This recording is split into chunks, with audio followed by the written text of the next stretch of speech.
Okay, so I have decided to try and explain the algorithm that makes these shift registers get faster and slower and just go back and forth. First of all, going back and forth with an LED light is somewhat complicated because going to the right, let's see, you gotta, for every time the lights show, every time an individual light moves, I had to tell it 16 different things basically.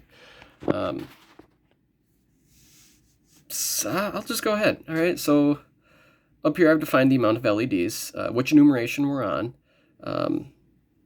the step of time delay that we're on. There's 20 steps altogether, and then the direction of time.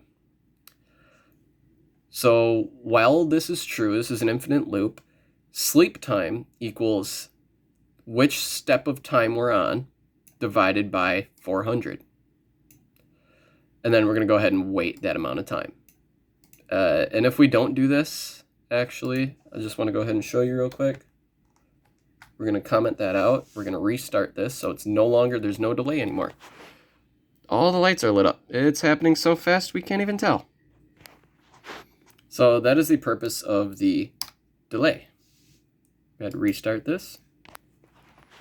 And now we can see it again. Anyways, the difference in the delay is for the speed to ramp up and then ramp back down and then ramp back up and ramp back down. So the first complicated part is the enumeration. If the enumeration is less than or equal to the amount of LEDs, which is 16, then the lead zeros, so the zeros before the light, or on the right of the light, equals the amount of LEDs minus the enumeration. So if we're on enumeration 1 and there's 16 lights, there's going to be 15 lights that are off to the right of the zero, or to the right of the light. And then the trail zeros is how many LEDs are going to be off to the left of the light. And if we're on enumeration 1, we know that there's going to be none to the left because only the first one's going to be lit up. So enumeration minus 1 equals 0. Otherwise, if the enumeration is not less than or equal to the amount of LEDs, which is 16. So if we get to enumeration 17, then we're actually start running this backwards. So that would be on the opposite end of it. So the lead zeros equals enumeration minus the amount of LEDs. So how many lights are going to be off to the right of it if we're on the last position? Well, enumeration minus the amount of LEDs. First of all, the last position is the 16th. The next, the 17th position, is actually to the left one. It's not all the way to the right, it's the left one because the 16th position cannot be the 17th position as well. Same with when we get to the now 31st position, it becomes the 30th. You would think 16 going both ways, you'd think you would count the first one all the way down to the 16th one. Now that's the 16th one, making it when you go back in the opposite direction, that's the 17th one. The next one's the 17th. Not this one's the 17th. So with this one being the 17th, that makes the last one the 31st instead of the 32nd. But that one is the first one for traveling to the right. So that's not going to be the 31st either. It's going to be the 30th. So that adds to a little bit of the complication here, which is why the trail zeros equals the amount of LEDs times 2 minus enumeration minus 1. That basically fixes that little bit of an issue. So after we figured out how many zeros go on the right of it and how many zeros go on the left of it, we already know how many ones go in there. Obviously, it's 1. But anyways, while the lead zeros is greater than 0, I wanted to put in a 0. So if we've figured out on enumeration 1 that we need 15 zeros in front of it before we put a 1 in, lead zeros is at 15 because of this algorithm right here. So if lead zeros is greater than 0, so 15 greater than 0, put in a serial 0 and take away 1 from the lead zeros. So it becomes 14 greater than 0, put in a 0, subtract 1 becomes 13. So this basically tells it to put in exactly how many zeros as lead zeros says. When it's done doing that, it is no longer greater than that, and it will move on to the next, which is to put in the 1. So after all the zeros to the right are in, then it will put in the 1. Now if we stop here, the 1 will be in the first slot. It will be in the first position. We need to put the zeros after it to figure out how many zeros go after it. And that's where the trail zeros comes in. So the same thing as before, except with the trailing zeros.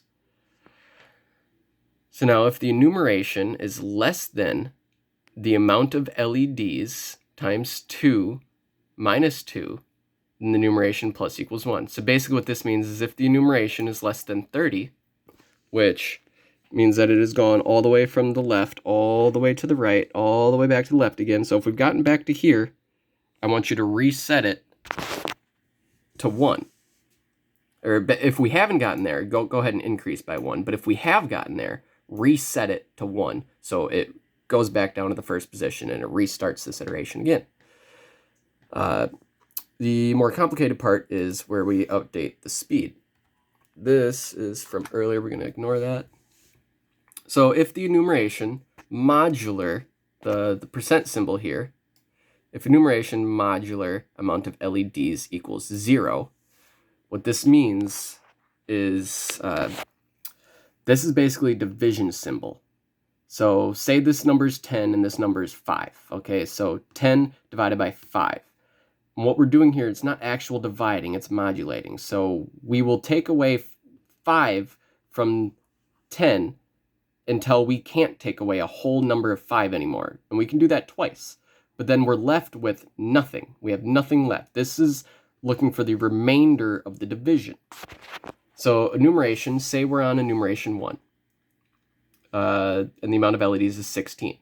So 1 divided by 16, how many times can 16 go into 1? It can't do it at all. So you're left with all 16, so that will not be true. But if we are on the 16th enumeration, if enumeration equals 16, the amount of LEDs equals 16. So 16 will go into 16 once. Subtract 16 from 16, you're left with 0. Or, just like before, the same amount of LEDs times 2 minus 2, that gives you 30. So if 30 divided by 30 equals 0, if you're on the 30th enumeration, we're also going to do this. Basically, this happens every time it reaches an end. So if it reaches the right end, this is going to activate. If it reaches the left end, this is going to activate. And this chunk of code here just updates the speed. So the speed doesn't update every step of the way. It only updates when it reaches each end. So it will take 20 times of passing all the way to the left and all the way to the right for it to reach its max and minimum speeds. So now once this activates, it needs to decide whether or not we're going up or down. So the D variable is designated to up or down. So if it's set to 0, that means it's falling. So if we're on our way down, run this code. Otherwise, if we're on our way up, run this code. So if it's on its way down, so if the step of time dilation on its way down, so basically every time this goes, we start out on 20. So it's going to count down 19, 18, 17, 16, 15, 14, all the way down to 1. Every time this goes, it checks to see if it's made it to 1 yet. Has it made it to 1? If it has, change the direction to up. And then go ahead and add 1 to it. Otherwise, if it hasn't reached its limit yet, then we're going to go ahead and keep subtracting 1. So if it's at 2, then that's okay. We can subtract another 1. But if it's at 1, we don't want to subtract 1 and make it 0. We want to add 1 and make it 2. And then on the next run, it would run this one instead, which is the correct direction. But if we are not going down, if we are going up, then we check to see if we've hit the ceiling yet. If we've hit the ceiling, we don't want to go to 21, but we want to change the direction back to down, and then we want to subtract 1 instead.